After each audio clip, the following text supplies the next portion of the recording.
pas du tout. Pourquoi j'aime mieux que toi? Parce que ça m'occupe. Voilà une belle tête. Des lunettes avec quelque chose qui est déjà plus structuré.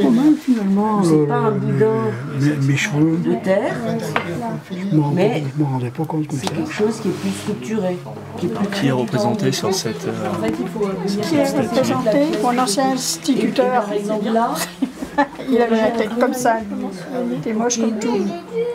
Et C'est vrai, en plus, hein, à l'époque, je parle ça il y a X temps, hein, il y a combien de temps? il y a 50 ans au moins. Et pourquoi lui? Bah, je sais pas, parce que il lui ressemble en plus. Il lui ressemble. Puis comme je l'aimais pas, alors... Moi, je n'ai pas vraiment d'idée. Je suis un monsieur. Peut-être un du quartier, mais ça pas. tendre. Hein? Alors, on va le soulever là. Je trouvais que ça serait plus facile de le faire. Parce que c'est celui-là que je connais plus le visage. J'essaye de faire mon grand-père. Donc son arrière-grand-père.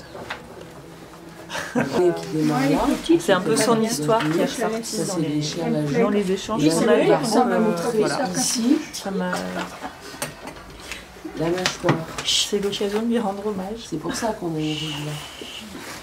Mon grand-père quelle tête mon grand-père a rencontré ma grand-mère dans un stalag en Prusse orientale pendant la Et guerre. ça, c'est encore. Et donc lui, il était jeune mobilisé, prisonnier de guerre.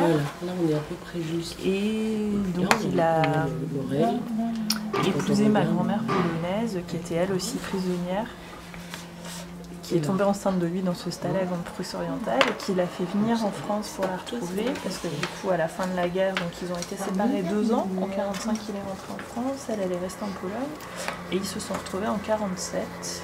Et voilà. Et du coup en racontant cette histoire, je me suis dit je peux lui rendre hommage parce que c'était pas acquis de vivre des choses comme ça. D'accord.